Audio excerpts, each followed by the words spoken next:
Hi,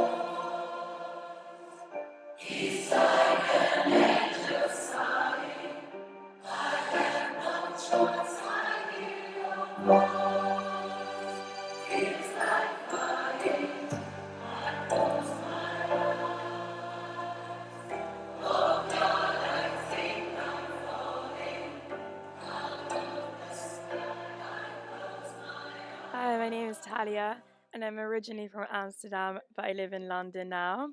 Hi, I'm Eden, originally from France, now living in Israel. Hi, I'm Noah. I'm from California, and I came to the Mechina to be more immersed within Israeli culture and to meet more Israelis.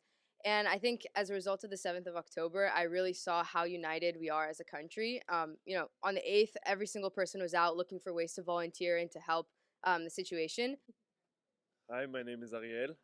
I'm from Toronto, Canada. I'm about 6 months into living in Israel. I'm here in the Mechina in preparation for my military service as well, which I'm doing as a volunteer. It's not mandatory, although there is conscription here in Israel. Hi, my name is Sophie Maurer. I'm 16 years old. I'm from Indianapolis, Indiana, so America, and I made Aliyah to Israel in September. Aliyah is when you move to Israel permanently or for a long time. Hi, my name is Sophie. I'm from Canada and Argentina. My name is Eldad, and I live in the south of Israel. I'm the director of IBIM Absorption Center. It's an absorption center that is located very close to Gaza. So my name is Olga, and I'm from Israel, and I'm a social worker, and I work in Amutat Sela. It's like a charity organization that we help immigrants when they face in difficult crisis or tragedy in their family. Hi, I'm Galit. Um, I am an Israeli. I have 4 kids. I am married, and I'm the CEO of a nonprofit organization called Sela. It is a charity that assists new immigrants to Israel who went through a disaster, a catastrophe, a loss, a trauma. Regina Steinitz, Holocaust survivor, 93 years old. October 6th, the day before the war happened, my mom took my dad's business partners up to the border of Gaza. My dad stayed back, and we met my friend Ophir, my parents' friend, a family friend of ours, and he took us to the Gaza border. And I stood on the hill, and my mom said, "Can Hamas see us?" And I said, "No, no, you're being crazy." And Ophir said, "Yeah, they can see you." And I waved my hands in the air, it was like a joke. I could have never imagined what would have happened the next day. And Ophir pointed out towards an empty spot of land, and he said, "I have a dream that one day Gazans and Israelis will work together, and I've secured 30,000 work permits." And that's why he lived on the Gaza border. Because when I was with Ophir, he felt the closest to my dad. When I would hug him, like if I really wanted my dad, because my parents are living in America, he drove me to school. He took me to up the 2 flights of stairs to my building, and he said, "I love you. I'm always here for you. I can't wait to see you soon." And then he left. And that was the last time I ever saw him, because the next day he was killed. He was one of the first people killed by the Hamas terrorists. And on the 7th of October, I was sleeping in my bed in my house, and I woke up from the sound of the sirens. I realized that something is going on, and about 10 minutes after, I got a phone call from one of my social workers who lives in Sderot, and she told me that there are pickup trucks with terrorists um, close to her house, and there is dead bodies all over. And it took me a few minutes to understand, to realize, even to believe her that it's real. And I knew that I need to go to Ibim to be with the people of Ibim. I went out. Um, it wasn't easy to go to Ibim because there was police on the way that didn't let me in, so I had to go around. But eventually, I managed to go to Ibim, and we were very afraid that terrorists will come. We had only 2 guns and 2 rifles of soldiers that lives in Ibim. 630 people. It's about 85 families, and we had only, as I told you, like 4 weapons to protect the village, and we heard the fightings all around us. A lot of alarms, a lot of missiles shooting toward us, and a lot of terrorist attacks that happens very close to us. And miraculously, in a miracle, that no one came to Ibim. There were few groups of terrorists that were getting very close, and eventually one of them was stopped by soldiers, and one of them decided in the last minute to go somewhere else. And luckily, no one was hurt in the village. But on the 7th of October, the terrorists aimed only at civilians, committing the worst crimes ever, burning people alive, raping, cutting organs of people, taking their hands, horrible things, putting a baby in the oven. There are so many stories, very hard ones. Everyone around the world was seeing the videos that Hamas was taking. Hamas put body cams on their body and they filmed pictures of them raping, mutilating bodies, burning houses, killing children. And my dad knew that if Hamas was to come to my city, they wouldn't just want to kill me. They would do other stuff to every single person there. It didn't matter what religion, what ethnicity you are. They kidnapped people from like 20 different countries, dozens of countries. They raped, they murdered, they beheaded, they burned people.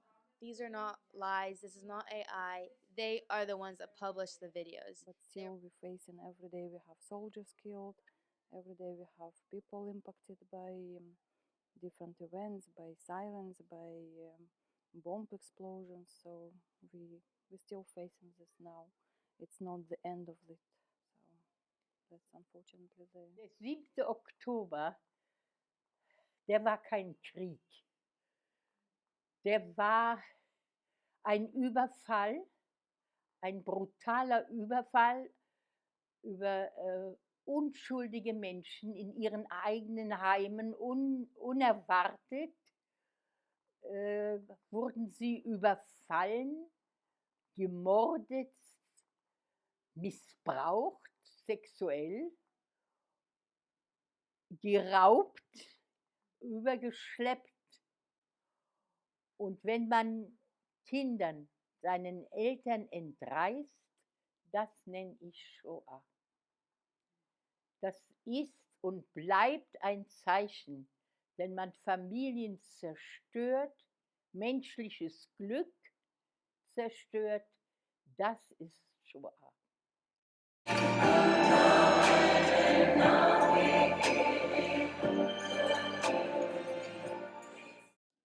And on Sunday, the 8th of October, we evacuated the population from Ibim. It was very hard and complicated and nerve-wracking operation to get out more than 600 people under heavy attacks of missiles, to get them into the buses and out of the region to Nir Etzion Hotel. And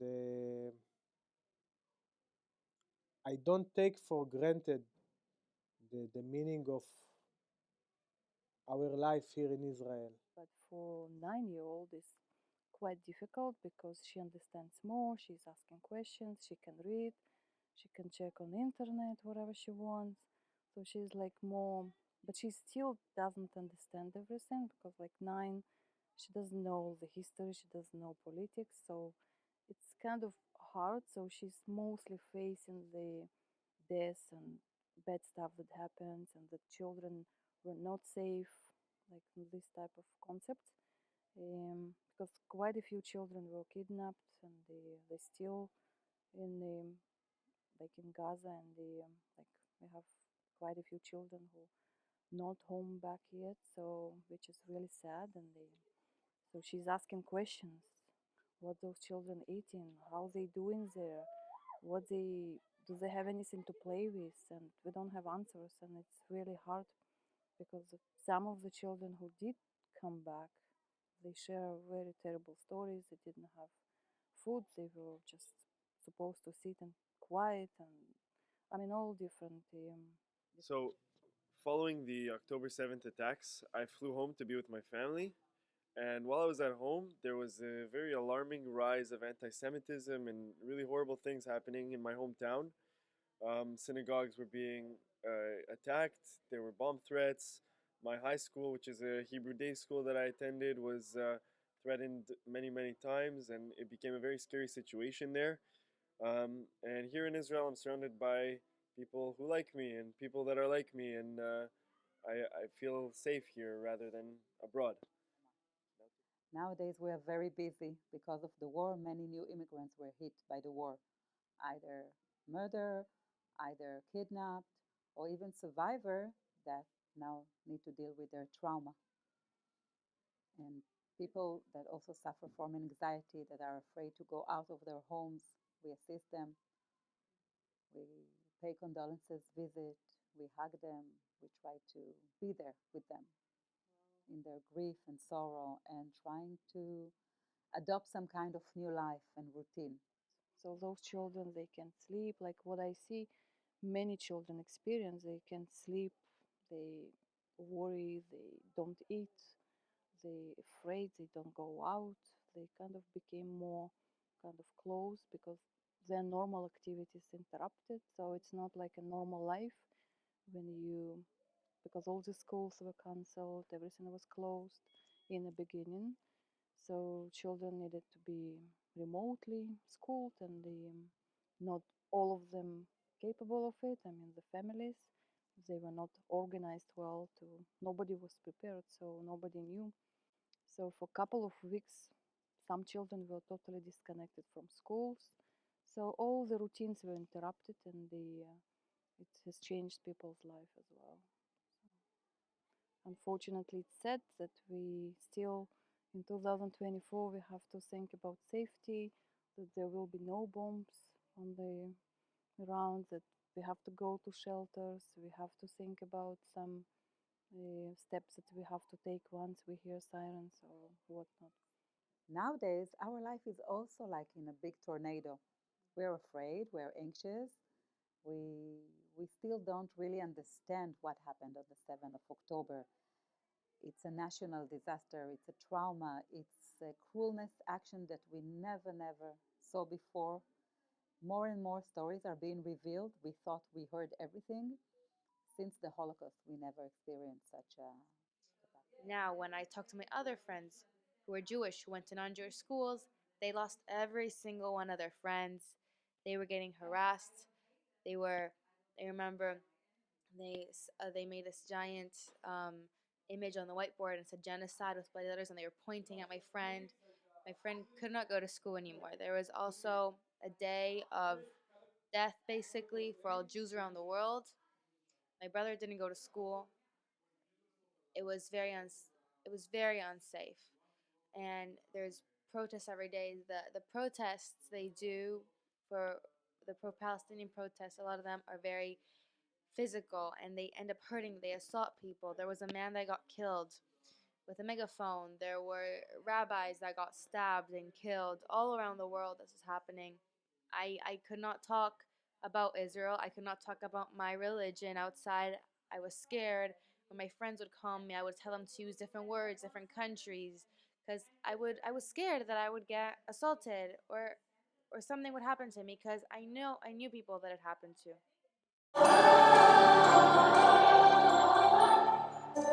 The people that live in South Israel, from Be'eri and Kfar Aza, they were very pro-Palestine.